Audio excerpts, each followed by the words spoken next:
Good evening, and welcome to the Caring View, the online health and social care platform free to access to absolutely everybody. Before we get started, don't forget to give us a like, give us a follow, give us a share, subscribe, do whatever it is you do on social media nowadays, and follow us for our journey.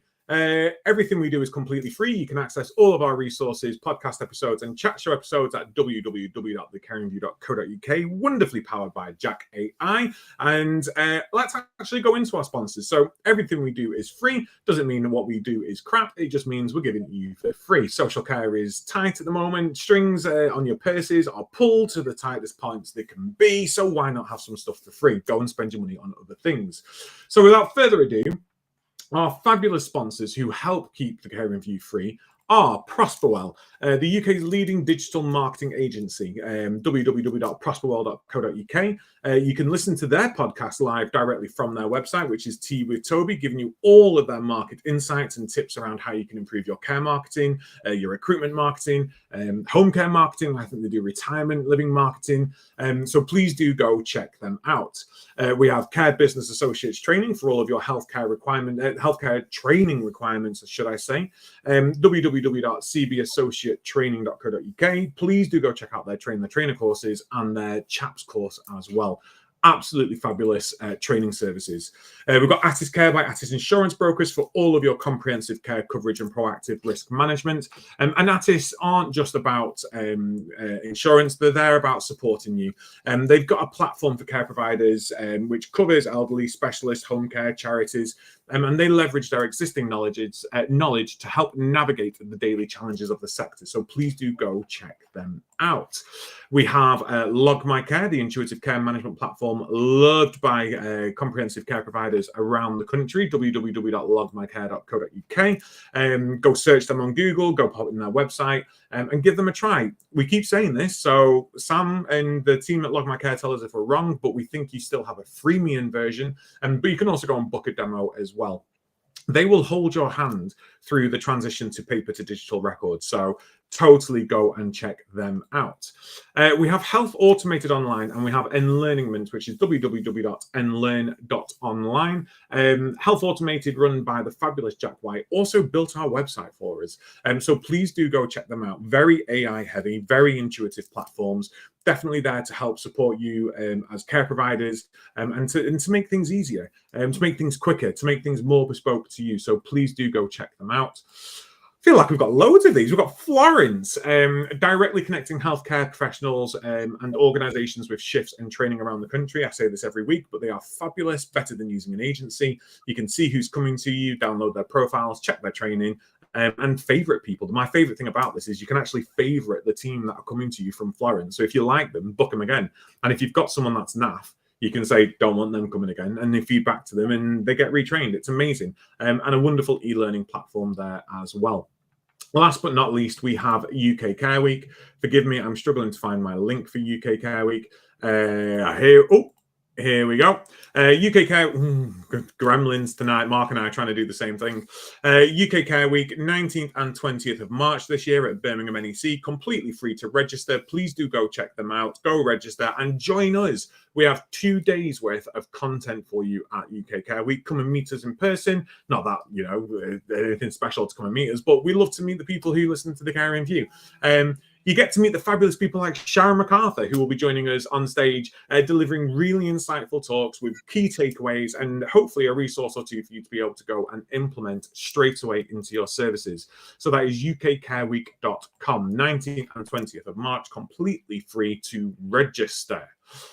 Good evening, Mark. How are you? Yes, not too bad. Thank you. You? I'm good. Thank you very much. 4 minutes for the intro. Not so bad today. You're getting there. You're getting there. Get in there. We are joined tonight by the fabulous Sharon MacArthur, aka Miss Menopause. Welcome back to the show, Sharon. It's been a couple of years, I think, since you were last on the show. How the devil are you? I'm fine, but I'm loaded with cold. So I was saying earlier, I do sound like Bonnie Tyler for anyone who's old enough to remember that. But yeah, I have dulcet tones this evening, so hopefully I won't have a choking fit, but it'll all be well. But yeah, I'm good. Oh, I love the cold. Did anyone remember that episode of Friends where Phoebe had a cold and she sounded really sexy when she was singing, then she got better, so she tried to get a cold again, so she sounded really sort of like sultry. There's something about Tyler raspy voice that, just does it for me. I'll take it. So Sharon, for those who might have missed your previous episode on The Caring View or don't know about you, tell us a bit about who you are and where you're from. Well, my name is Sharon MacArthur and my company name is Miss Menopause. So despite the vicious rumours where a lot of people still think I'm a middle-aged Mr. Man character, I did come up with the idea for Miss Menopause because the menopause is being missed. See what I did there? I can hardly believe it, but I've been doing this for over 7 years now. And when I set up Miss Menopause, nobody wanted to talk to me about menopause in the workplace. And now I think I'm a genius with my tongue firmly in my cheek. And my mission really, I'm a rubbish businesswoman, let it be known. And one day I'd like to be made redundant. That's my ambition, because that would mean that menopause was just business as usual. So my mission, that's what it is, just to make menopause business as usual. And I think why I still remain so passionately about the subject is because menopause impacts everybody. But in particular industries like the caring world, the caring profession, you tend to find that it's more gendered in female, more females in that profession. So what I ask companies to consider is there's a time bomb that's ticking when you're talking about health and well-being, when you're talking about an aging workforce, an aging population, when you're struggling to recruit. And if you have more gendered female in your business or your industry in particular, then the time bomb potentially is even bigger than you might imagine. And a lot of people, so I'm going to pick on white middle-aged men just because I feel like I want to this evening. And all I'll say is mostly the world seems to be run by white middle-aged men, does it not? So, when we're running a business, businesses are there to make money and profit. So you might be a white middle-aged man. This isn't a criticism. That's who you are. And maybe you run a business in the caring profession. And of course, ultimately, if you're in business, I'm in business. I'm there. I'm not a charity. I'm there to make money. So you might be thinking, well, this doesn't really impact me. It's not really a thing. I don't need to know. I care about it. But let me tell you, menopause is in your business today. It will be in your business tomorrow. It'll be there forever. And it is and will continue to impact your bottom line, your profitability, how productive people are, sickness and absence, a whole host of things. So, I hope that whoever's listening, especially if you're a figure of authority in your particular business, that you'll really stop to consider that menopause isn't a fluffy thing. It's not for women of a certain age. It's not a nice to have. It actually cuts across anything to do with health and well-being, and it also cuts across anything to do with ED&I initiatives that you might be running. So I really would like everybody to take an interest in the subject, just because if I give you this statistic, so wait for it, 100% of reproducing females on the planet will become menopausal at some point in their lifetime. So every single reproducing female, whether they like it or not, will go through menopause. So even if you won a few spare million on the lottery and you thought, ooh, I don't fancy that menopause thing, tough. Menopause will be coming to a body near you at some point, whether you like it or not. So I say this quite a lot, when I'm working up and down the country. I'm sure a lot of your listeners will have been doing things around mental health and well-being.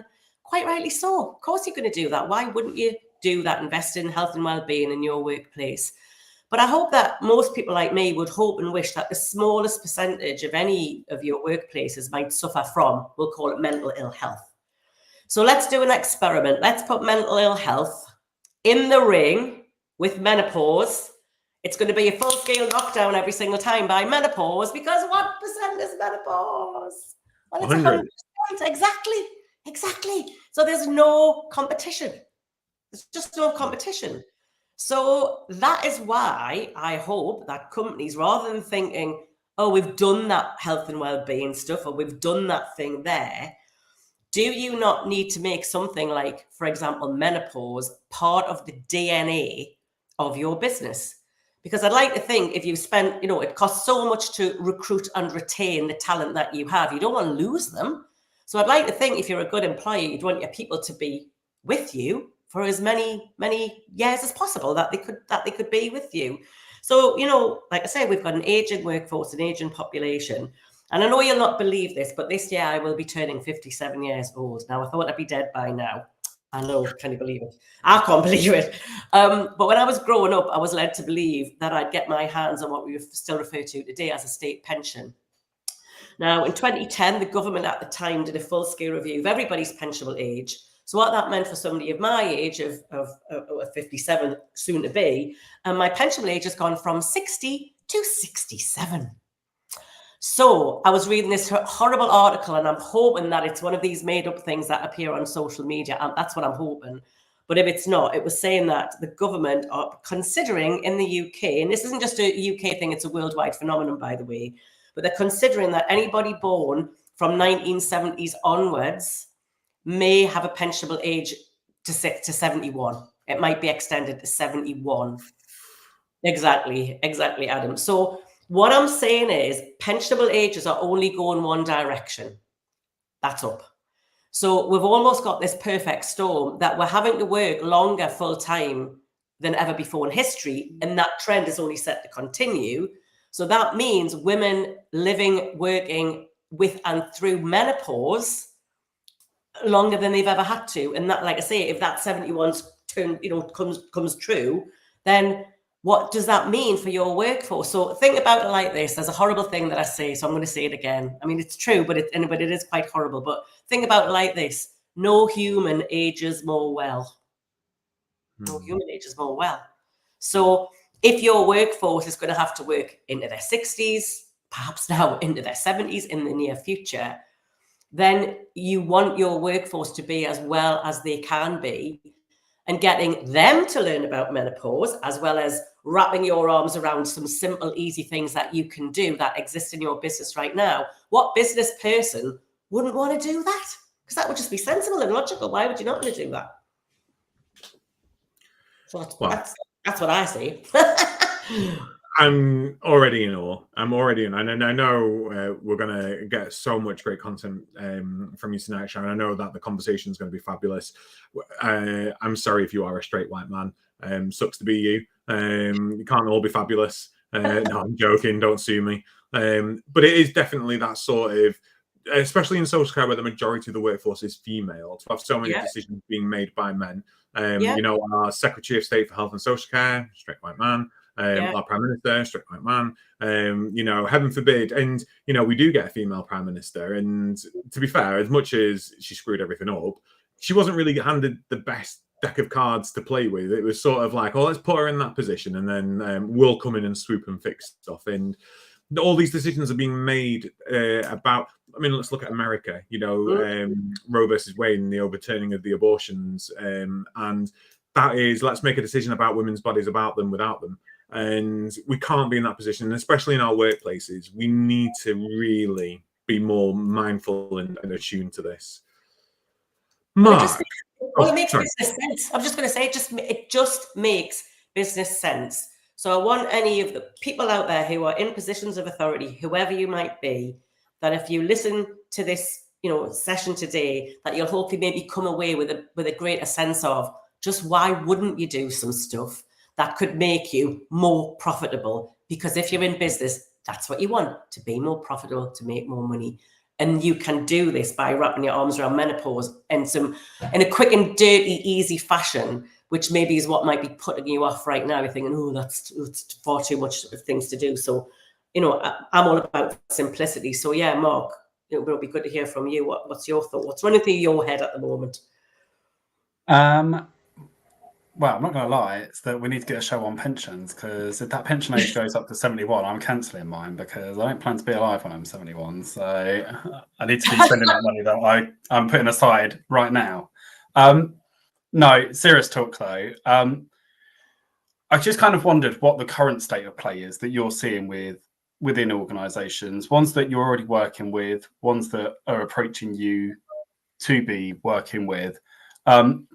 Just because listening to you there is so much awareness out there around menopause. It's all over the NHS. It's spoken about so much.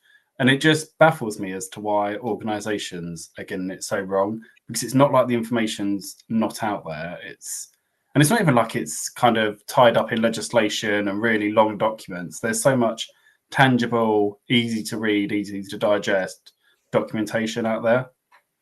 I think, and again, we were kind of talking about this earlier, I think the political landscape shifted quite a lot in the last kind of 6 to 12 months.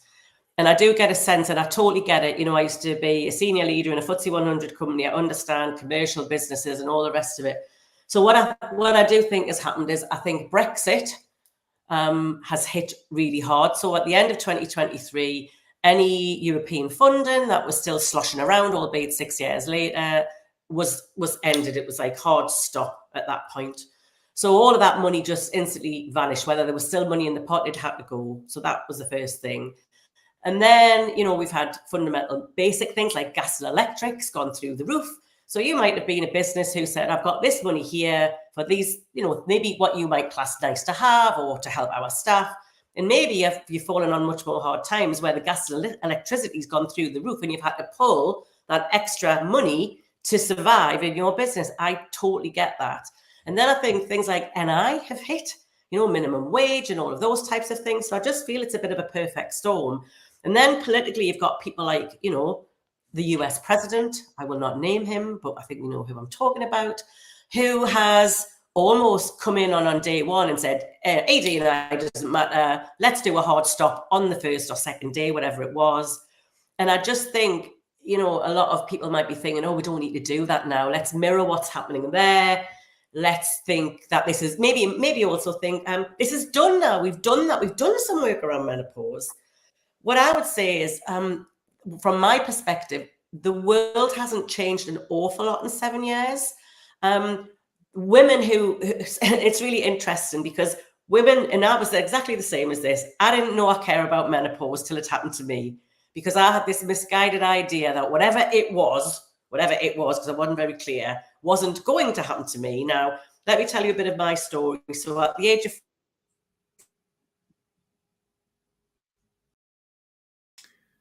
Oh, you left us on a cliffhanger there, Sharon. Did it go? Oh, We've got you back. There you go. So what did you hear up to? So I said at the age of 40... You were just about to tell us the riveting story about your background and how it affected you. Right. So, yeah. So I'm saying at the age of 14, I knew that I wasn't cut out to be a parent. Don't ask me how I knew that, but I had this sense that was the case. And I remember my nana having a conversation with me in her backyard, I think it was, saying, Sharon, what about the family you're going to have when you were old? And I remember saying, nana, I'm not going to have any children. Yeah. Now, her direct response to me was, who will look after you when you are old? And I said, I'll be dead when I'm old, Nana. And now here I am. I'm older than she was at the time. And she looked really old, let me tell you. But sorry, Nana, but they did in those days. So I knew growing up, I wasn't going to suffer from postnatal depression, postpartum psychosis, or any stuff to do with hormones and pregnancy. So I had this real belief that whatever that menopause thing was, whatever it was, because I didn't really know, that it wasn't going to happen to me because I hadn't shaken up my hormones through pregnancy. And all I can tell you about part of my story is menopause nearly killed me because I fell asleep at the wheel of my car when I was driving at speed because I was so sleep deprived. I just could no longer sleep when my menopause hit. So, I was a senior leader in a FTSE 100 company, so I used to think I was really smart, that I was really streetwise, that I knew a lot of things about a lot of things. So when one of my very best friends said to me at the age of about 47, 48, Sharon, do you not think you're menopausal? I was outraged. I was like, how dare you think that could happen to me? Because in my mind's eye, and I'm going to ask for all of the listeners to forgive me, please forgive me, because I'm going to say something which is utterly terrible and quite terrifying, so please forgive me. Because if you had asked me to describe a menopausal woman before I knew any of this stuff, I would have said a woman, at least in their 80s, who probably had not worked for at least 20 years and had not one, but probably at least a couple of mobility aids. That was what I believed a menopausal woman to be like. So growing up, there was no talk. So I'll tell you what I learned about menopause. So I'd heard of these things called hot flushes. So that's quite a common thing. You might have heard of the two. Hot flushes sounds like nothing, but nobody tells you when you're having one that you can't escape your own body. So there would have been many times over the last few years where I would have tried to rip my top open and put my boobs against a cold window, which, let's be honest, in the workplace wouldn't particularly be appropriate, would it? And then the only other thing that I can remember was coming from my grandma, who would often be found whispering around corners that apparently she and all of her friends were going through something called the change. And so it was always whispered, the change. And I was genuinely terrified that I might meet some of these, my grandma's friends, in the night, because apparently they were changing into something, but nobody ever took the time to explain what they were changing into. And so really that was my only extent of knowledge about this subject of menopause. I knew it was a thing and it was somewhere over there and it probably wasn't going to happen to me. So I was quite astonished and surprised to find that it was happening to me. And then I was even more surprised to find that actually it happens to every reproducing female on the planet. And then I was like, it felt like before I set up Miss Menopause, there was literally a handful of people talking about it. And I felt at one point like it was like the King's New Clothes story, that I was one of the only people who could see that perhaps this was going to be an issue. And also, if you think about it generationally, so if I look at me grandma, God rest her soul, she would have been over 100, and I look at me mum's generation, so only grandma's time, my grandma's generation, they didn't do paid work often. They were housewives, which is a really hard job, by the way, but they didn't go out and get paid work. My mother's generation, if they worked at all, they possibly worked part-time. So their biggest stressor might have been, would they boil the potatoes over for the tea going through their menopause? So they could potentially lie down, have a rest, and get on with whatever they were doing. So most women in the 21st century now usually have to work full-time. They have to work. And if you're, in a household, if you've got two adult humans in that household, normally both of them have to go out to work just to survive these days, because everything's so bloody expensive. So we've kind of got this perfect storm. We've got the fact that every single reproducing female you can't opt out of menopause. It happens to most women from 40s onwards. We're now having to work longer than ever before in history. That trend's set to continue. So I can't think of a more deserving subject that you'd want to learn or find out about, that you could which would help you make this topic business as usual, so you could be as profitable as possible, so you could attract more people, you could retain the good ones that you find. That is why I am still passionately involved in the subject, because I truly believe in all of the things that I'm saying, and I haven't found anyone who's been able to dispute that. I get money's tight, I get money's being siphoned off for other things, and it's nobody's fault. But at some point when you can take a breath and maybe money comes back on the table, I want you to be more clear about what the benefit of educating yourself and your workforce might be about the subject of menopause, because it impacts everybody. And more importantly, the reason I started in the last 12 months, I would say, I've been doing lots and lots of work in manufacturing. Now, manufacturing is hysterically full of white middle-aged men who are, I'm going to call them maybe hairy ass men. That's what I'm going to say. No, not being disparaging. That is a genuine, kind reference. So I met fabulous men, but when you rock up to a manufacturing site, a lot of the men will go, well, they look around and go, well, we don't work with any women. We don't need to know about that. But what I'm saying is, women of the world, we are insidious. We're everywhere. There's no escape. So we could be colleagues, we could be friends, we could be family members. If you identify as male heterosexual, the chances are you will be going home to a menopausal wife, partner, or girlfriend at some point in your lifetime. And you may even have daughters. But you'll have mothers, you might have sisters. So every one of those women in your life will be encountering menopause. We can't opt out of it. We can't wake up and go, I don't fancy that today. Remember, it's going to happen. And the other thing that you need to know about menopause, it truly is the gift that keeps on giving, let me tell you. Once you're menopausal for the rest of your life. Woohoo! So whatever age your fertility ends through menopause, you are menopausal for the rest of your life. And then there's this other horrible statistic out there, which says that 1 in 100 women under the age of 40 will become menopausal. So we've got to get away from this idea that menopause only happens. This is my least favorite phrase, let me tell you, women of a certain age. What does that mean anyway? What does it mean? And the saddest case that I've read about was a young girl of 12. Now, that's exceptional but it just goes to prove and demonstrate that technically menopause could happen to women at any age. So, like I say, I want people to understand and think of this. I love a metaphor. Think of menopause as having tentacles that reach into the corners of every single person's life. And I don't believe this information can harm anybody, but I truly believe it can help absolutely everybody. So I've had probably the most profound feedback I've had over the years has been from men. Now, often left to their own devices, they say the subject of menopause and would think, well, that's got nothing to do with me. I don't need to know that. But when I've had men come along with the sessions that I run in companies face to face, on over the internet, what have you, they've often said, Sharon, I didn't want to come to your session, but now I'm here. Now I've learned what you had to say. It's probably been one of the most useful things that I've ever done, because I know I wouldn't have done this level of research. And when I've had men telling me this information has helped to save their marriage or their relationship, that is, to me, how you know you're working with an employer of choice.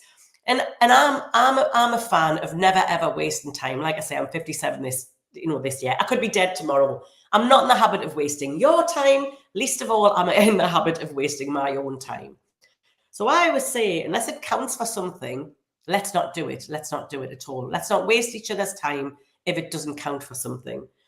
And, menopause, I can guarantee, because there's, when you transact something, so we're transacting time potentially. So you think, well, I've got maybe a couple of hours of my time I need to give up to go to this thing. The work's piling up. Nobody's time rich anymore. We're all exceptionally time poor. There's never enough time to do the things that we need to and we want to do. So the stuff's building up, time's poor.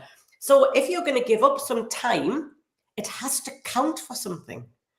So I'm very clear that I know that if you choose to come and spend that valuable time, I can give you some stuff, some information, some knowledge that you can take, whether that's take it back into your workplace or you can take it home.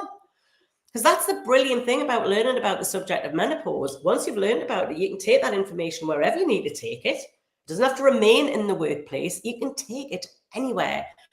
And what's become rather terrifying in the last 7 years is, because I'm doing a lot of work with men about menopause, they are going home and taking that information home to their wives, partners and girlfriends. And I'm now getting some really, it's great feedback, but it's rather terrifying where men are contacting me and saying, Sharon, because of your session, I've gone home and spoken to my wife, partner, mother, whatever. I appear to know more about menopause than they do. So what I would say is, don't think that women are born with an inherent built-in ability to manage menopause. I always say to men of the world, look, we aren't taught how to manage periods. We aren't taught how to give birth. We aren't taught how to manage menopause at all. We don't know this stuff. I know you don't know it, but don't have this misguided idea that we are born knowing this. We're not like birds. We don't know how to build a nest. We're not born like that. So we have to live through it, and we're as much in the dark as you are. So what I'm saying is, if we all learn together at the same time, so I'm very much of a fan in the work that I do, because I think building trust in a business is one of the most important things that you can do. So I'm very much of a mindset of, well, because I know this is ridiculous, isn't it, lads? Because it's the 21st century, we shouldn't be saying it's a new subject, but it kind of is. Because it's such a new subject, wouldn't it be great if we all just learned together that this information that I'm going to provide, you come, whether you're the guy in charge, whether you're a senior manager, whether you're the cleaner in your business, anybody and everybody can come and all hear the same information. So isn't that brilliant that you can all come together and there's no secrecy between? How awful, maybe you've worked in places like this, I know I have, where maybe as a manager, they have a separate secret session that you perhaps don't have. And I wonder what they're getting that I'm not getting. So wouldn't it be great if everyone just learned together so we could have an open, honest, adult conversation? There was no secrets. There was nothing to hide. We're all learning the same information together. And that's very much what I feel I've learned from my business career, that if you can build trust and a level of empathy and understanding, that goes a hell of a long way to making you, a good place to work. Yeah. I mean, listening to everything you're saying, Sharon, it is quite shocking that we are talking about it still like it is a new subject. And I suppose what shocks me the most, and I promise I'm not going to derail the show. I usually do this where I go and talk about a million things, but I'm going to keep us on track tonight. But I suppose whilst we're all still learning about menopause, which has been around since day one, like Adam and Eve, but we're just learning about it now, the world's changing around us as well. So it's like you say, 100% of reproducing females are going to go through the menopause. And we need to remember that actually that also includes trans men who were female and have transitioned. And if they have their ovaries and everything removed, they could go through premature menopause. You know, intersex people who have got variations in sexual characteristics will likely go through menopause if they menstruate. And it's not, it's about understanding everything without that fear of being woke, if you will, and being inclusive. Well, the interesting thing, and I'm really pleased you've touched upon that subject, because I do always touch upon that in the work that I do. So I would say a trans man, depending on the surgeries and the hormones that individual has elected to take or have, they could encounter menopause. They could still technically go through menopause. And a trans woman, although they technically can't encounter the same menopause as, you know, somebody born female, depending again on the surgeries and the hormones that it's because it's individualized to that person has elected to take or have, they could encounter very, very similar symptoms to that of menopause. And an interesting point for all men who might be on this call today, and for everybody else who loves, cares and respects men in their lives, did you know that often the treatment of prostate cancer is the administration of female hormones? So I had a woman about 6 months ago, I suppose it's a bit sad, she told me her and her husband are now on the exact same hormones. So he's getting night sweats, brain fog, anxiety, and somebody in the room said, Sharon, should all men not have it? And I was like, I think that's a bit unethical, don't you? But you know, you might be a guy thinking, I don't even know about that, but you'd want to know about it if, you know, so get yourself checked, men in the world, you know, don't let that happen to you. But if you have, you know, if you do, you know, end up with something like prostate cancer, you need to be aware that the treatment could put you into effectively what is equivalent to menopause, because you will have a similar range of symptoms to that of a menopausal woman. So what I'm saying is exactly what I said earlier, Adam. Every single person in the world, whoever you are, will encounter menopause, whether directly or indirectly, seen or unseen. So again, you might be looking around your business and going, well, I don't think this. I'll tell you an interesting story. I had when I very first started out, it was a woman actually, and I went into this business and I was talking about, you know, menopause and why it was a business issue and all the rest of it. And she went, no, there's nothing like that here. There's no menopause here. And I went, all right, okay. She went, we report on all of these things and there's no menopause here. And I said, I'm going to bet you £1 million Geordie pounds that you are not reporting on menopause. I don't think in your system, in your HR system, whatever you're using, there will be a drop-down box. This is like 7-8 years ago now.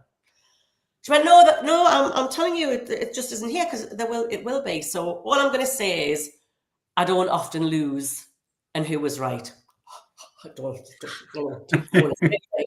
because there wasn't a drop-down box, because no of us had even thought of it. So don't think, as I said earlier, don't think menopause isn't there because maybe you've never heard anybody mention it, or you've never heard anybody talking about it. So think about it. Think about, you know, well, let's talk about male colleagues. So male colleagues maybe some of them identify as male heterosexual, are going home to menopausal wives, partners and girlfriends. So forget even the workplace. So what about those men who are going home to menopausal wives, partners and girlfriends who are no longer sleeping? It's a thing. It's quite a common thing. So what health and safety risk are they if they're operating equipment, machinery? Maybe they're having to do some deep level thinking. What about those male colleagues who are, you know, if you care about your people, they're saying, I'm anxious, I'm worried, I'm concerned. And the root cause is their relationship is falling apart at home. And at the heart of it is menopause. So I met this guy last year, actually, and he came to see me at the end of a session. He said, Sharon, when you were talking, he said, I had light bulbs going off in my head. He said, but I feel really sad because I only wish I'd met you about 3 years ago, because I truly believe it's the reason my 27-year-old marriage has ended, because I didn't know anything about it, and clearly neither did my wife. So on every level, this information can't harm you, but I truly believe it can help you. And then what about young people? What business can survive without new people, young people coming into the industry? So I was working in a company. This is several years ago now, and it was a young woman. She was really quiet throughout the session until eventually she went, "Sharon, do you know what? I think my mum might be going through the menopause." And what's really interesting about that is often we will spot signs in others long before they spot signs in themselves. And the other thing about young people is often now it's so bloody expensive to leave home. Young people are spending longer in their family homes than they ever have done for a long time in history. So she said, she was about in her early 20s. She went, "When I left for work this morning, my mum threw a butter dish at my head." And I was like, well, that's not a common symptom of menopause that I've come across. However, I take your point. She shouts at me. She went, "I love her, I love her to bits, but I don't want to spend any time with her. She's totally changed, just like not the mother I knew." So all because this younger woman came to a session about menopause, she was able to go home and have an open, honest adult conversation with her mum, who didn't know she was in the early stages of menopause. That's really, really common. She was able to encourage her mother to go down what I call a medical route. Her mother ended up on HRT. So think about it like this. All because a younger woman came to a session about menopause, not only is she more prepared for her own menopause, as and when the time comes, it transformed the relationship between her and her mum. So you now have a much happier, more engaged employee, all because she came to a session about menopause.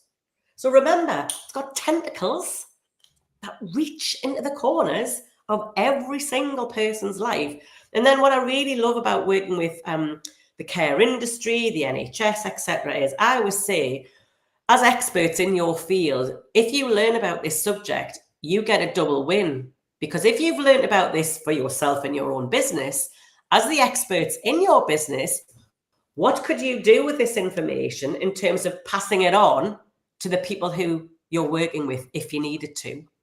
So how could you take the information and give it back to those people who you care for if they need that information? So that's another way to look at it. You get a double bite of the cherry because you can take the information and you can pass it on. And why would you not want to do? Why would you not want to do that? I mean, honestly, definitely. And so just 2 pointers just from me before I ask a question and then run over to Mark is just so everyone knows, it's not okay to ask a trans woman or a trans man what surgeries they've had unless they divulge it, because there's so many people go, "Oh, what have you had done?" It's not cool. We don't do it. So just bear that in mind. If you've got trans people in your service, invite them to whatever menopause assessment you would do and let them divulge what they want to divulge. Secondly, and we're not going to discuss it tonight because I don't want to make it about men, but there is such thing called andropause as well. Yes. Or testosterone deficiency syndrome, I think is its proper term, or its other term, which isn't technically menopause, but erectile dysfunction, fatigue, mood swings, brain fog, cognitive decline, happens in men. So we don't get off scot-free. There is something that we need to consider for ourselves as well. And if we're going to want that sort of support later on in life, let's give it to the women first, yeah? Yeah, and what I would say is, thanks for highlighting that, Adam. Andropause, I do think somebody's making a lot of money from branding it the male menopause, by the way. So that's my term on it. So a little bit about that. It's estimated that 10% of men if it could suffer from those types of things. But my message whenever I'm working with any company, whoever turns up to my sessions is, and this is a gift I want to give everybody today. The gift is this. Is whatever it is, and today we happen to be talking about menopause, but you can take this gift and you can apply it to many other things. But so is menopause negatively impacting the quality of my life or of your life? And if anybody answers yes to that question, doing nothing shouldn't be an option.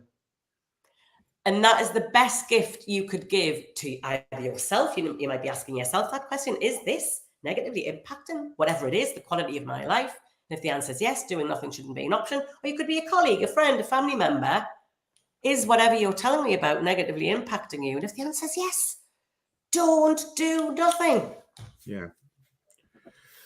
So I want to ask you a question, and I'm going to add a little bit onto the end of it, which is sort of not related, but I want to know the answer. So, okay.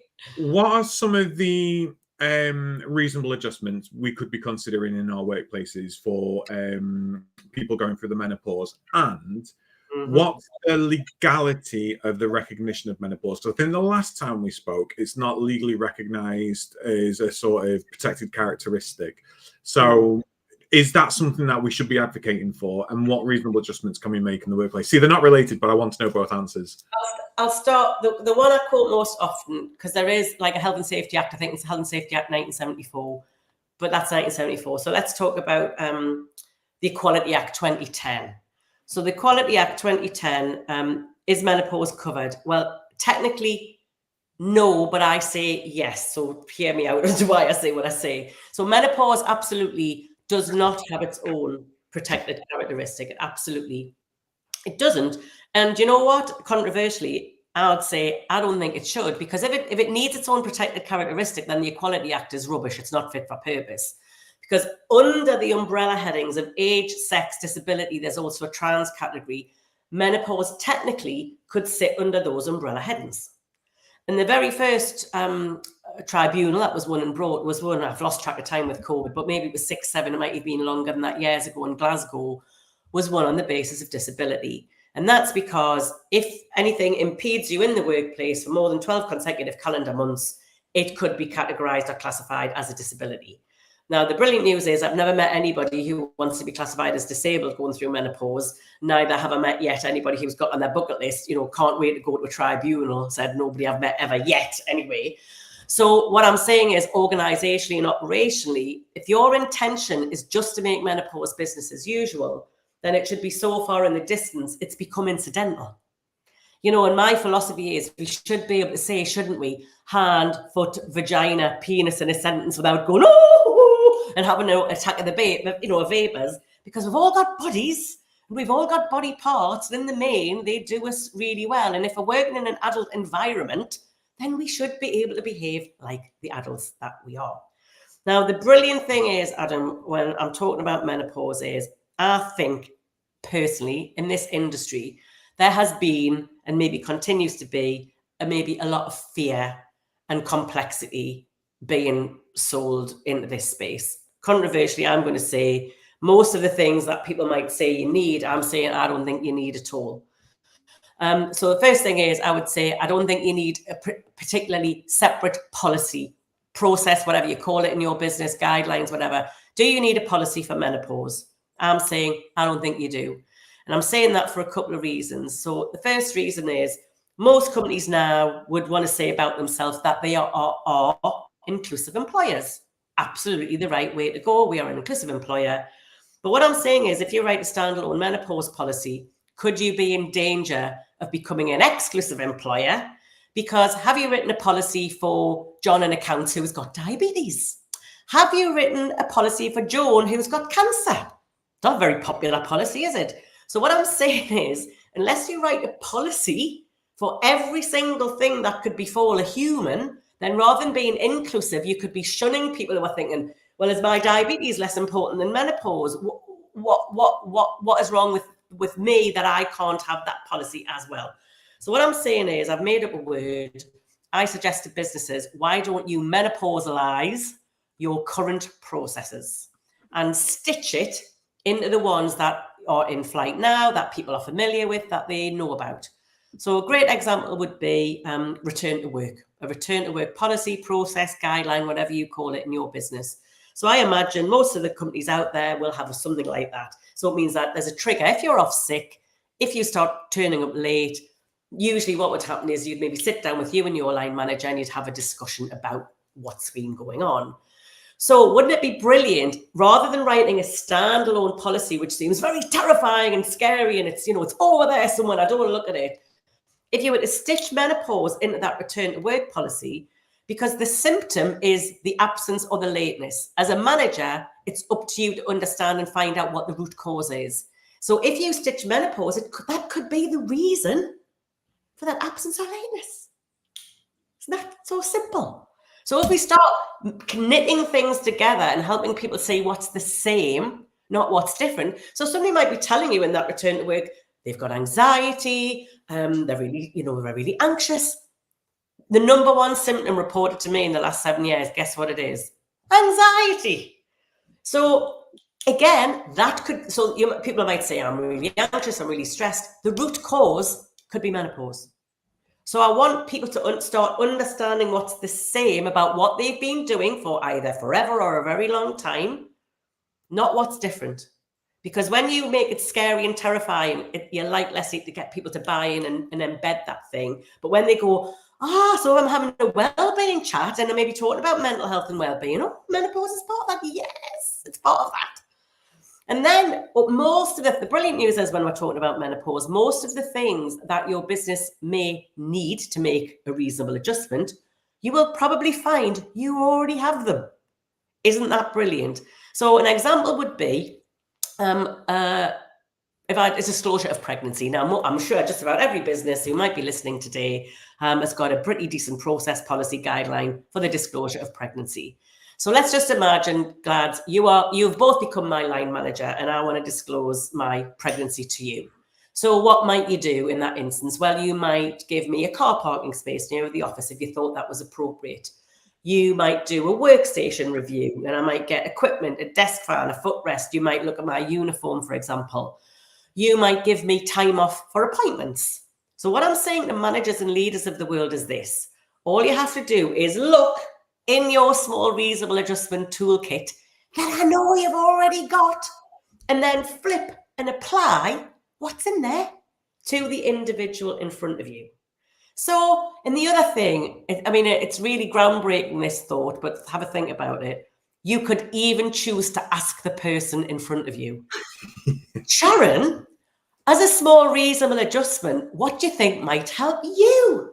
And I might say, well, could I get an access to a window that opens?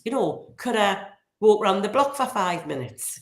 Could I have a desk fan? One of the daftest things I heard, and it was when I was just starting out Miss Menopause. So I'm running down the office in this business, and a woman leaps out to me. She went, Sharon. She went, I think I'm menopausal. I went, all right, okay. She went, I get really hot. And I said, well, that's not an uncommon thing. So she said, I've spoken to my line manager, it was a he, and I've said I get really hot. And he said, he's checked the process, the policy, whatever it was called around there. He said, and he's checked the policy, and he said, I could have a fan, but only if I'm pregnant. So do you see what I mean? Common sense isn't often very common. So if we can help people to see what's the same, not what's different, because again, think about it. There's a separate policy for pregnancy, and a separate policy for menopause, a separate policy for mental health. And it seems divorced from each other. We've got to bring them all together and say, why, as a reasonable request, would you not do that? But that manager in that instance was reading it in a black and white way. It's on the list. It's not on the list. That's just madness. So if we can help people to have a more rounded, holistic view, we can educate individuals so they can, because the other thing about menopause is every single person, whoever you are, whatever your circumstance, is going to have an absolute unique experience of menopause. So don't think because you've learned about menopause, because if you could say, for example, all Sharons born in 1968 who have a big problem with leopard print, I can't stop wearing it and buying it, we're going to have a menopause like this, and you could manage it like that, then the world would be amazing. But guess what? You can't. And wouldn't you imagine that if anyone was going to have an identical menopause, it would in fact be identical twin sisters? No, met loads of them over the years. They've all had a unique experience. So you've got to take that individual. So my philosophy on managers and leaders is this. I don't believe they're paid to have all the answers, but I truly believe they are paid to listen. And every single person has their own unique story to tell. So you as a line manager, as a leader in your business, you are paid to listen. So if you listen to my story, hear what I've got to say, you might say, well, Sharon, I've heard your story, and what I believe I can offer as a reasonable adjustment for you is A, B, and C. But the other thing that I want to make clear is I don't believe that managers, leaders, and organizations should do all the heavy lifting. What I'm always saying is it should become an equal active partnership. Because even if you're offering me the most incredible reasonable adjustments in the workplace, as the gift that keeps on giving, menopause is going to be with me 24 hours a day, 7 days a week. So what I'm saying is the biggest duty of care, yes, there's an organizational duty of care. That is true. If you're a manager or a leader, you have an element of duty of care. But I often say the biggest duty of care may wish to sit with me, the individual, because menopause is going to be with me 24 hours a day, 7 days a week. So again, what I'm saying organizationally is unless it becomes an equal active partnership where both individuals join in together, it's never going to work. So think about all of the things that you've been using as small reasonable adjustments for any of the other things that have cropped over the years, whether that be pregnancy, mental health, well-being, that you've got that toolkit that you can pick up and just apply to menopause. So we're not reinventing the wheel. We're not starting from scratch. So embedding menopause in the workplace is a lot simpler and easier than maybe you have ever imagined. No, it's definitely food for thought. I think there will be some social care providers listening. We just seem to be in a time in social care where they all use very generic policies, and there'll be managers out there that think, God, how do I embed that into my return to work or into my sickness policy or maternity or whatever policy it is, just because it will be off the shelf and not generic. And I think my advice for anybody listening tonight that is thinking that is that actually make sure you can customize those policies. And actually, the regulator will be looking that you are customizing. We have had a question come in from Petros, which says, would you agree with a risk assessment in this case, if not a policy, just as to make it person-centered? What would your advice be around kind of risk assessing instead of a policy, Sharon?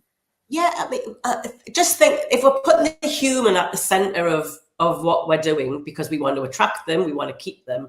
Absolutely. Why? If you do risk assessments for other things. So, I've worked with companies where they might call it a wellbeing passport. And what that means is they will do a risk assessment around a certain thing. So I would say, what do you do in your business today? Is that quite common practice? Could you pick that up and apply it to menopause? So, for example, you may look at your policy process that you have right now, and you may look at anybody who is classed with a disability, that when you're looking at your sickness policy, you discount those periods of absence if they are due to that disability. I've seen some companies say, we are going to apply that to menopause, for example, even though it's not covered by that Equality Act. Technically, it's your business. You can decide how you want that to be in terms of, is it a great place to work? So if you think that that would go down well in your culture and your business, then I don't see a reason why not, because you've got to ask yourself, why would I not administer any kind of small reasonable adjustment if it was going to help me and the person? No, absolutely.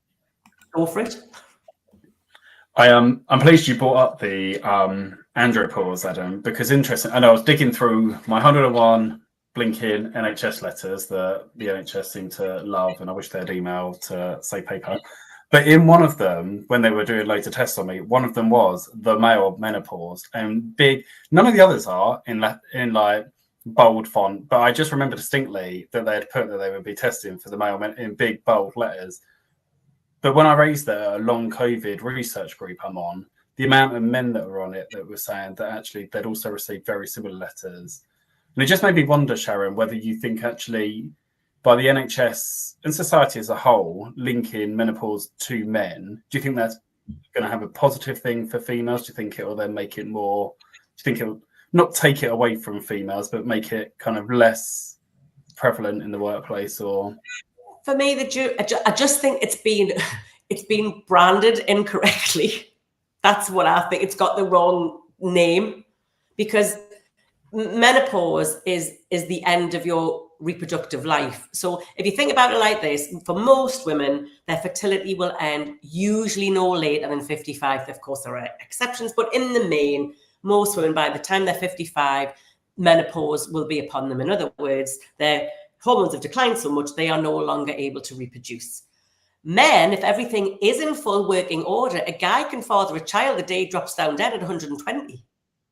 Do you know what I mean? It's not the same equivalent. So I absolutely accept that male hormones decline with age, but it's not en masse as a species. It's individualized to that individual person. And the percentages look around maximum of up to 10%. 10% is still a lot of men, of course it is. But what I'm saying is it's no competition with 100% Yeah. Reproducing females who don't have a choice. It's, you don't wake up one day and think, oh, can't wait for that menopause thing to happen. And then I think what quite disturbs a number of women out there is they don't seem to appreciate that once you're menopausal for the rest of your life. Mm-hmm. So you hear a lot of women say, I'm through that. So I don't think it has a positive or a negative effect. I think it's good to talk about anything that, I'm like a sponge. I want to know about, things out there that I'm, maybe I'm never been exposed to. So talking about things like andropause, but I just think it needs to be rebranded differently. It's not the end of male fertility as a species. It's a thing, but it's not the equivalent of what we're talking about when we're talking about female menopause in that way. I think it has a place. Of course it does. It's about health and well-being. Everything to do with health should have a place. But I feel like somebody's made a lot of money and probably written a book and probably now has a Porsche and a big house because they've given it a name. Well, because they're not going to be important for a change, so they need to create something to keep themselves prevalent. I mean, I was going to say, I'm on the NHS website. They don't do themselves any favours. So it's listed under the conditions on the NHS website as male menopause. And then the first thing is there such a thing as male menopause? And yes. The first line it says is the male menopause is an unhelpful term sometimes used in the media, also known as, and I kind of think, well, why not call it andropause then and not male menopause? If you're the first to say it's an unhelpful term in the media, just making that stigma stick even more.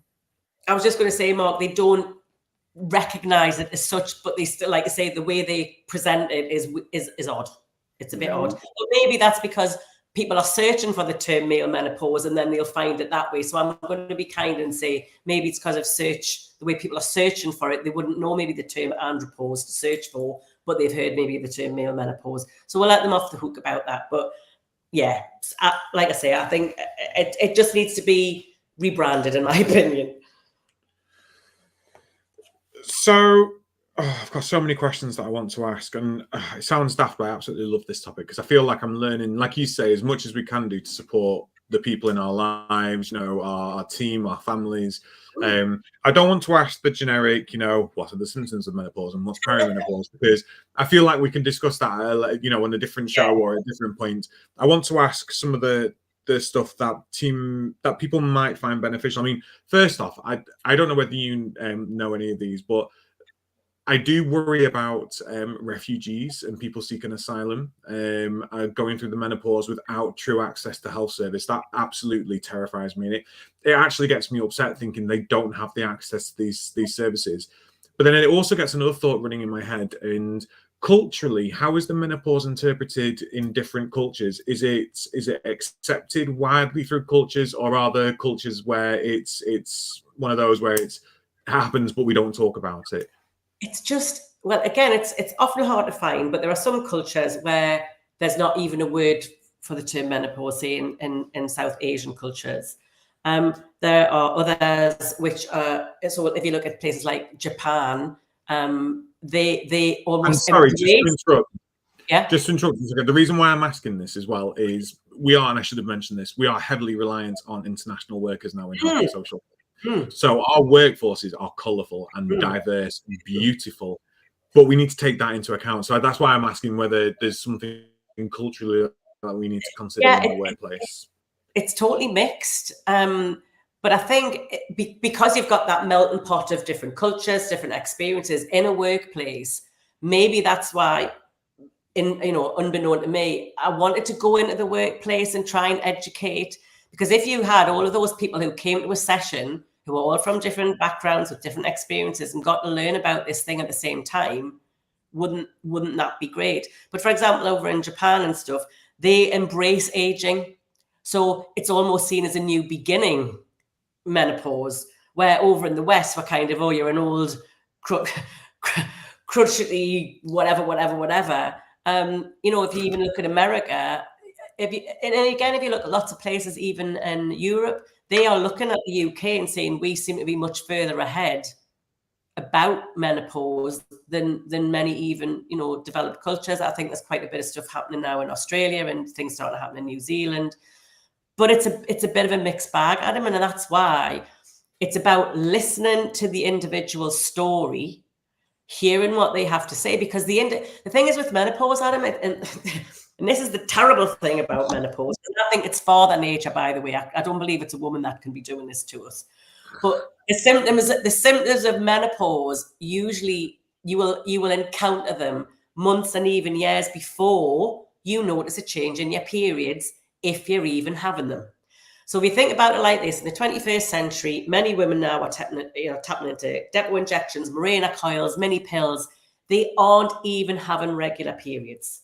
So how on earth are you supposed to know that what's happening here could be related to this menopause thing here? So it doesn't follow a linear process. So you can't say it's A, then B, then C. It can be D, C, A.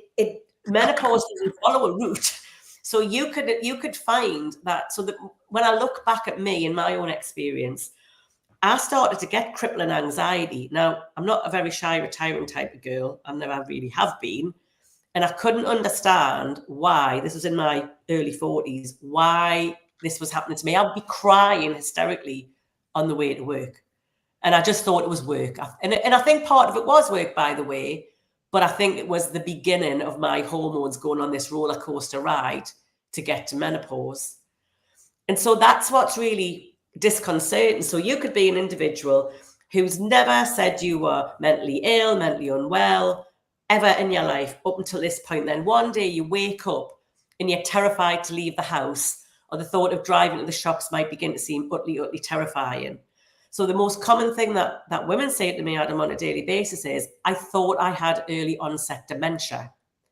So I would say, whether it's, whatever culture you're from, you may wake up and feel completely out of sorts one day, 1 month, and not be able to have a clue what on earth's happening, especially if you're having regular periods, for example, or you don't have them anyway because you're on injections, Mirena coils, mini pills, etc.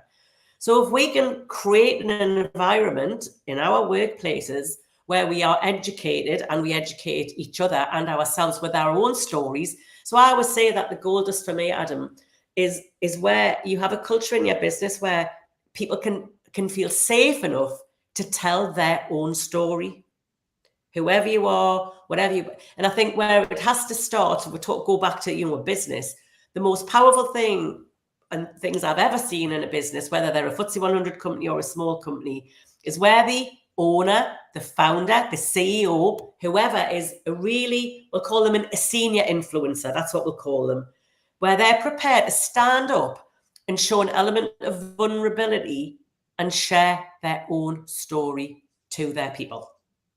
And that, to me, whatever subject you're talking about, if you can hear, so you may be thinking, oh, Sharon, she seems pretty put together.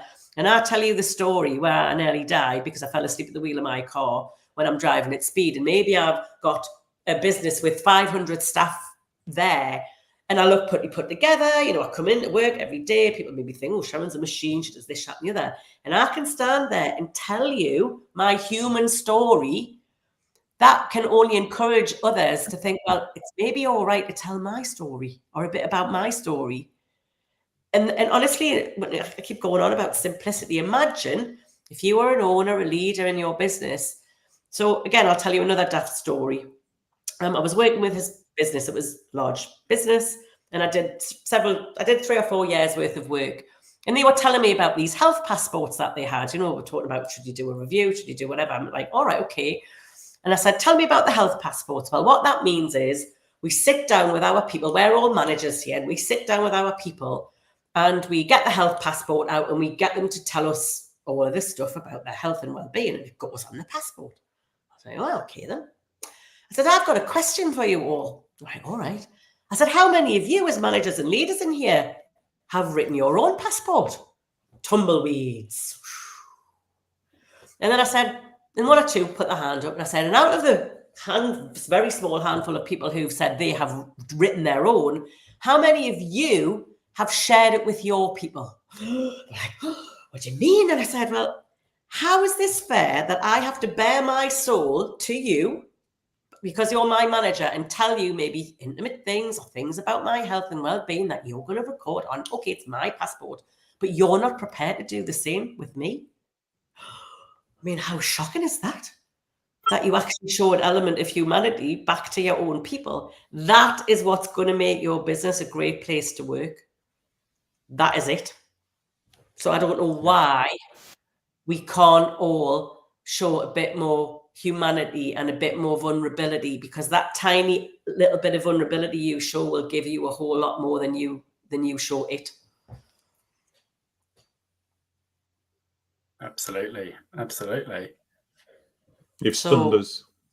She has. I've got do you know what? I'm conscious of time, but I've got so many questions that I wanted to ask, and I think we'll have to do a follow-up. And I've just been kind of listening, making loads of notes in terms of what you've spoken about, the questions that Adam asked, and like the responses that you gave, and just spin-off things. Like I think the question around culture is actually something probably that many care providers don't even think about, even though we've got international staff. And I think it was a fantastic question to ask, Adam.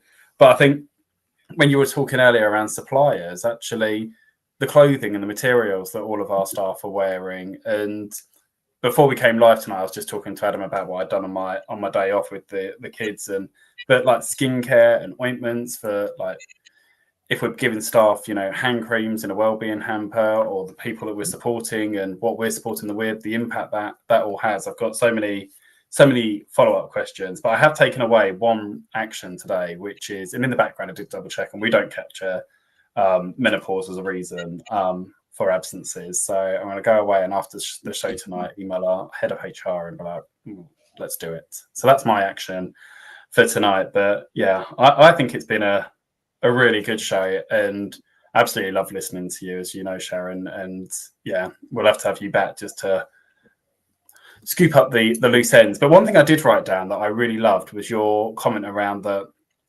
people don't know about menopause until it's faced. And in my head, I thought people don't know about social care until they face it. And then you spoke about menopause having tentacles and reaching into all angles of somebody's life. Actually, exactly the same as social care. So actually, as the largest employer of people in the UK, actually the two could go really hand in hand together and touch thousands of lives if we open our eyes and create actions of actually how we're going to do that as providers. Yeah, and again, like I said, you get this double bite of the cherry. So once you're menopause for the rest of your life. So for example, my mother turned 75 last year, and for the very first time in 20 years began to get hot flushes for the very first time. I've met women in their 70s, 80s and 90s who are still telling me they are being negatively impacted by menopause. So if you know those things, and maybe you're working with those individuals, that could be some of the things that unlock a mystery to you or to them that you're working with, because you're better educated, you've got an idea. Oh, I'd never thought of that before. So that's what I say in this industry. I love working in the care profession, because I truly believe you can take information that you might get and you can mold it and give it back. Yeah. Adam, any thoughts from you? I could listen to Sharon all night long. Every time you speak, I'm mesmerized and I'm enthralled. And if only I had to.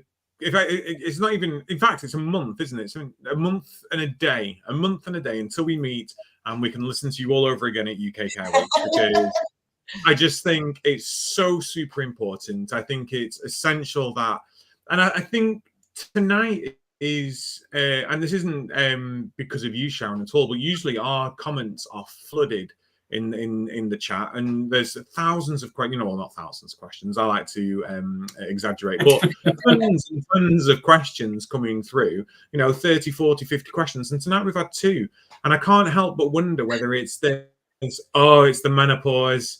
I'm not going to ask a question. I'm scared. I don't know. I might say the wrong thing. I might ask the wrong thing. I might out myself as a bad employer. I might out myself as an ignorant person.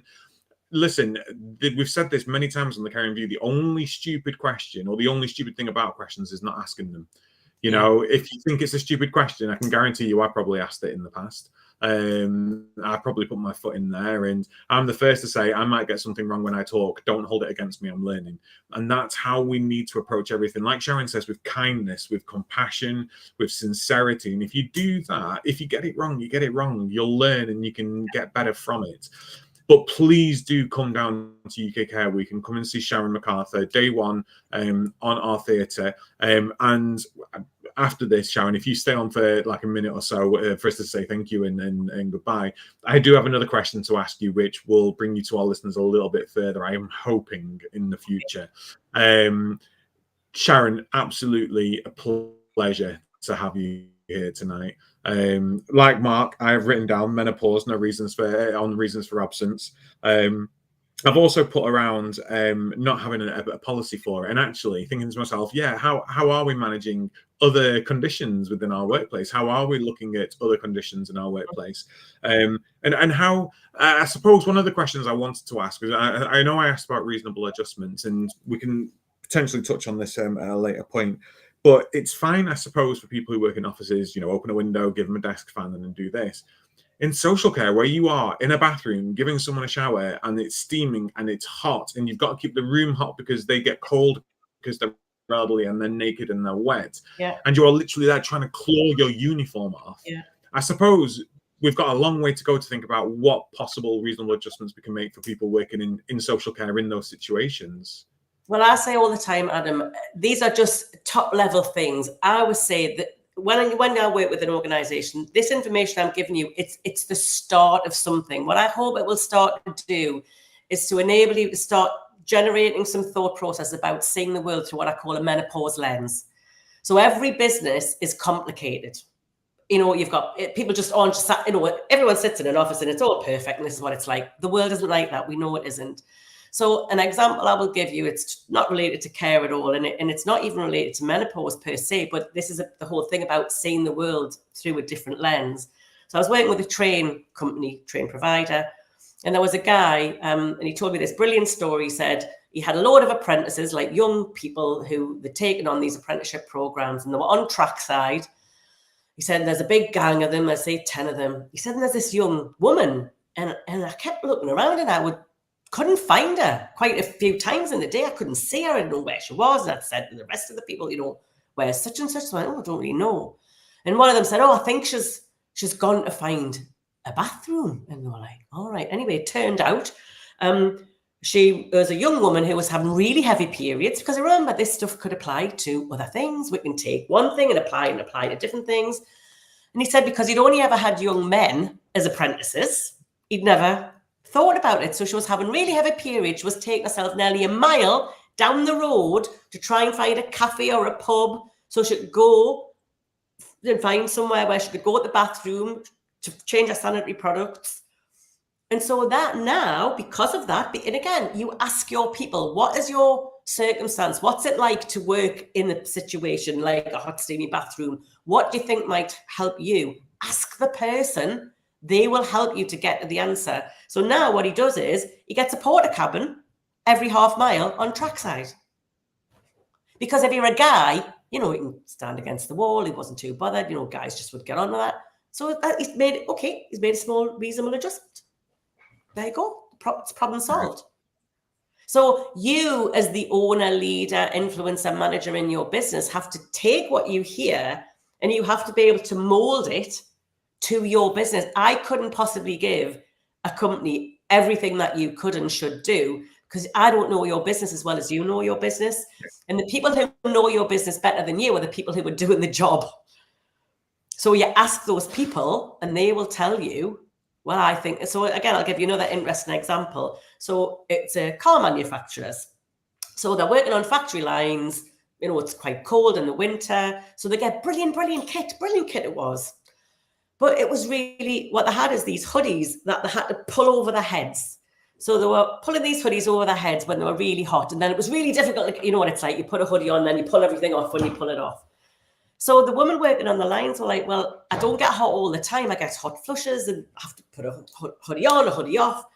They said, I've got a suggestion. Could we maybe, and I know it could be a health and safety risk, we've considered that, but could we have some hoodies that had a zip in them?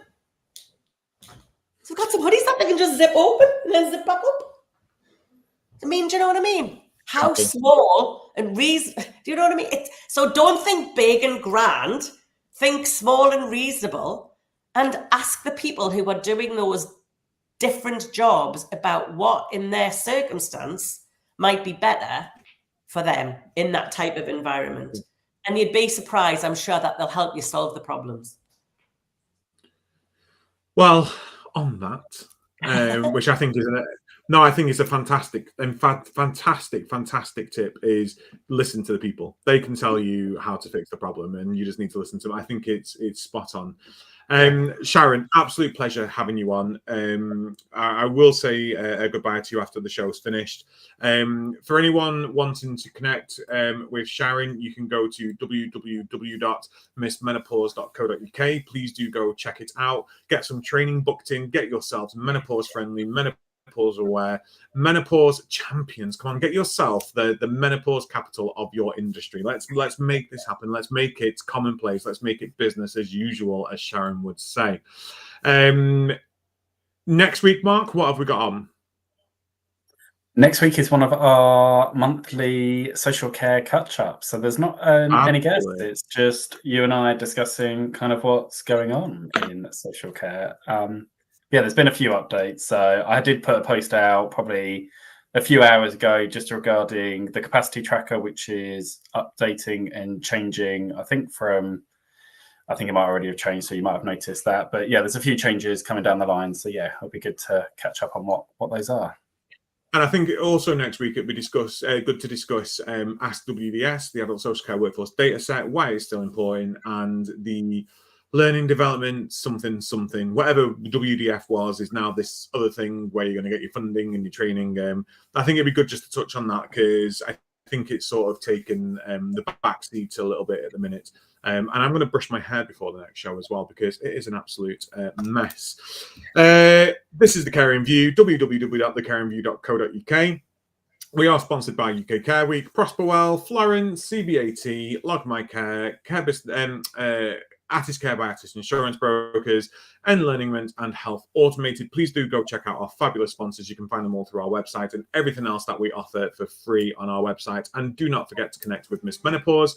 Do sign up to UK Care Week, 19th and 20th of March at the Birmingham NEC. We are there for 2 full days. It's going to be an absolute joy. It's going to be so much fun. Mark and I are looking forward to not running around from stage to stage for a change, and we're looking forward to actually not being on stage for a change and having the fabulous guests join us and give you the wonderful insights into areas that you need to be thinking about. Menopause, we've got positive behavior support, we've got recruitment and retention, we've got greener care, we've got preparing for the CQC, we've got fixing social care. There's so much going on, so please do come down and spend some time with us and get involved.